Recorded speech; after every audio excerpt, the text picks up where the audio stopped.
My background is as an army officer, and since leaving the army, I've worked in a number of things. I've been a senior leader in a charity, I've written a number of books, I'm a senior fellow at King's in London.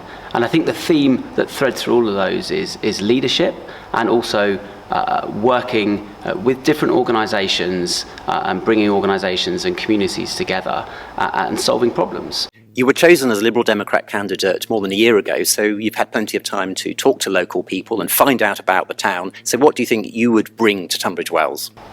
That's right. I mean, over the last year, I've spoken to 5,600 people, and it's interesting, you know, when you speak to that many people, clear messages come through. First and foremost, particularly for the people who live in Tunbridge Wells, but also the villages around like Lamberhurst and Speldhurst, is they want the town centre of Tunbridge Wells sorted out. We really need to make this a town centre that's fit for the 21st century. Secondary to that is housing and how we build housing. We're in a housing crisis at the moment in the country and in Tunbridge Wells, but the infrastructure has to be paired with that housing. It's no good putting up a housing development without the water, the roads, the GPs. And that brings me on to my third point, and this again comes up again and again on the doorstep. People can't get GP appointments. If you go to Woodland Surgery in Paddock Wood and the list is closed, if you move to Paddock Wood, you cannot get on the list there. This is completely unacceptable in Britain in the 21st century.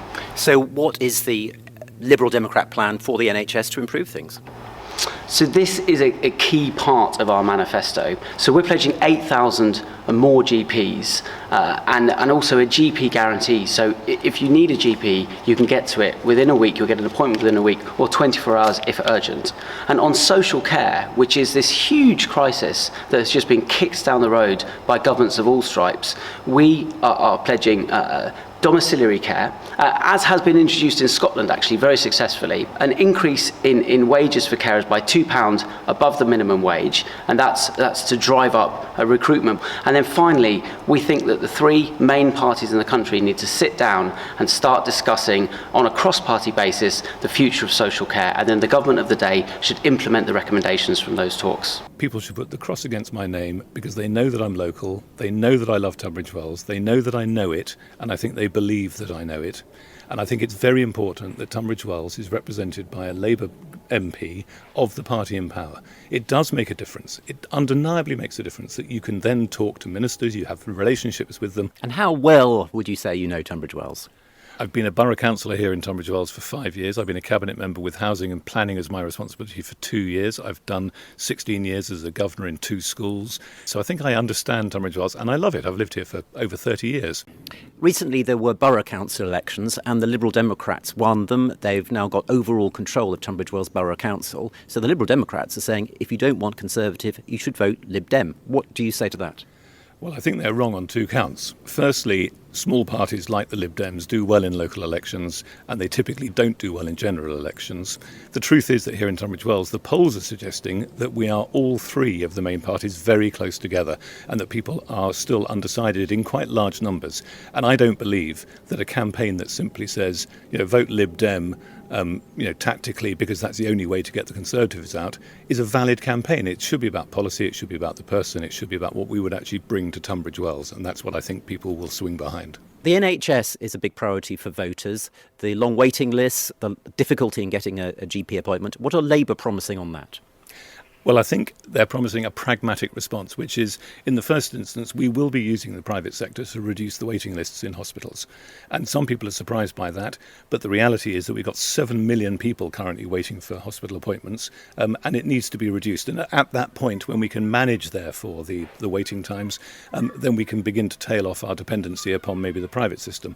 The other element that is coming through currently very strongly is a joined up approach to both health and social care, so that we're moving people more quickly out of hospitals into supported units around the place which aren't blocking beds, which is a huge problem at the moment. That and efficiencies will change how the National Health Service runs. I've spent 20 years in business. I've founded a series of companies ranging from telecoms to rural internet to EV charging.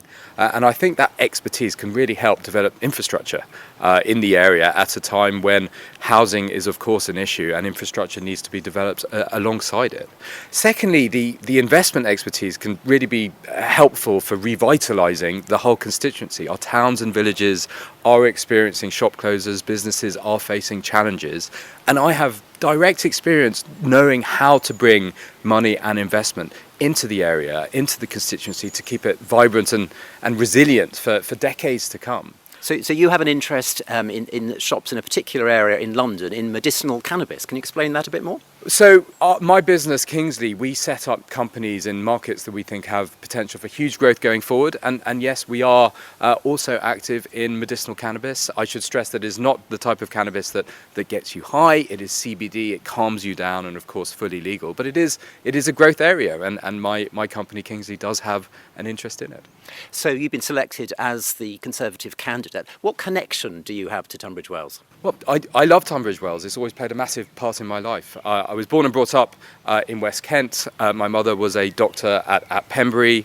And so I have been for decades involved with the constituency. And what's not to love? There's beautiful villages, amazing towns, wonderful restaurants. The High Weald remains one of the last remaining medieval landscapes in Europe. And finally, there's of course the Neville Cricket Ground. So I have my first Kent Cricket Club membership from 1995. I'm a massive Kent cricket supporter.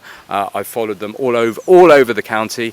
And the Neville Cricket Ground is one of the finest cricket grounds in the country. Rhododendron bushes all around it. I love this constituency. But the county team don't play there anymore. Could you make a difference to that? That is something I would really, really like to change again. It's such a shame because it's such a gorgeous, gorgeous ground. And yes, we need to get them back here. On aviation, you said you'll have a frequent flyer tax to raise £3.6 billion. But at the same time, interestingly, you said you want to reduce costs for ordinary households who take 1 or 2 international return flights per year. I mean, aviation flying the cost of that doesn't represent the carbon damage from flying as it is at the moment, and you want to make it cheaper, which is a bit surprising given your green agenda, isn't it?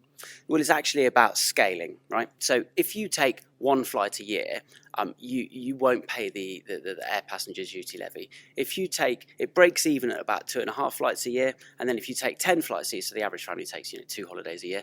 And but is that right though? I mean, is this something that's evolved in the last 20 years? If it's a climate emergency, shouldn't it be seen as a luxury to fly that you do every couple of years, not twice a year? I think people who work very hard should be able to take holidays. And when you're... But shouldn't they pay the actual damage for the climate? You get in your car, you pay vehicle tax quite heavily, which represents the carbon damage to the planet. At the moment, you don't pay that. All you pay is air passenger duty. It seems surprising to people that Liberal Democrats are actually going to make it cheaper for people to fly. So the vehicle tax, by the way, was brought in well before carbon was a currency of political debate. So I don't think that's quite correct.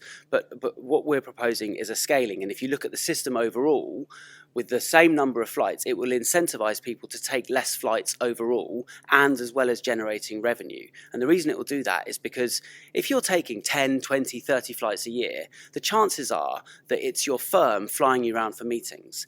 And you can bet your bottom dollar that when the accounts departments in these firms start to look at the number of flights that people take, and the 30th flight, the duty is a huge amount of money, they'll say, actually, these are going to be done on Zoom. We're going to not do so many flights in a year. And tax, of course, incentivizes people and companies to change their behaviour, and that's exactly what this is about. What about Gatwick's planned expansion, doubling of the number of flights? Would you allow that? We don't think that Gatwick or any other airports in the Thames Estuary should be expanded, because at the moment we don't have a proper national emissions framework plan for the aviation sector. There are quite a few private schools in this area, and I know lots of parents are concerned by Labour's plans to add 20% to fees by adding BAT. The schools are also apparently going to be paying business rates as well. Why are you adding taxes to education? It has been contentious, certainly when we've been out talking to people, with some people, but the people with whom it has been contentious are those who send their children to private school. 93% of children in the UK do not go to private school. They are educated by the state. And Rachel Reeves particularly has already identified that state system needs money to support young children in nursery places before they even arrive at school, in free breakfasts and after school clubs. And that money has to come from somewhere.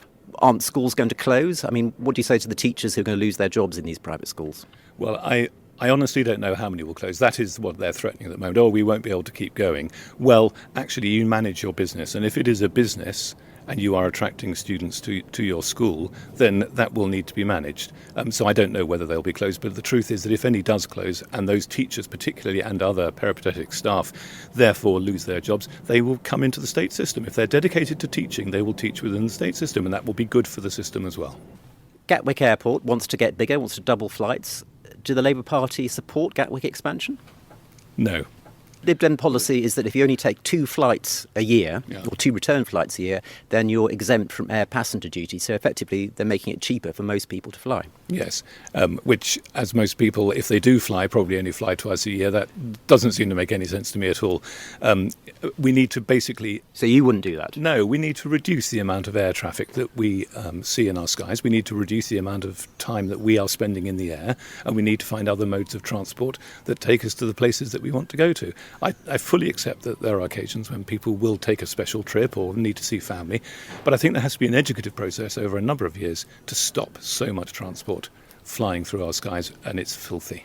Let's turn to the climate emergency. What would you do to bring down the climate emissions caused by the people of Britain? Well, I am proud of the progress we've made on climate change. I say this as someone that has founded an EV charging business. Electric vehicle charging business. So as a country, we've reduced our climate emissions by as the fastest rate compared to any other G20 country. But that's only the emissions actually produced in this country. Given that we've exported a lot of our manufacturing to China, the record's not so impressive, is it? I still think even if you strip that out, it is still a deeply impressive record. 40% of our generation is now produced from renewables.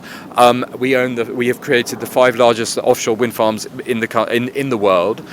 We should be incredibly proud of our record on climate change.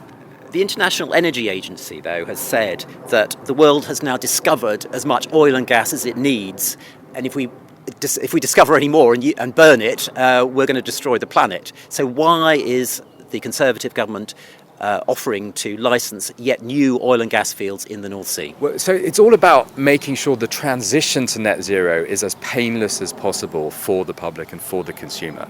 And that does mean issuing some additional licences for North Sea oil and gas.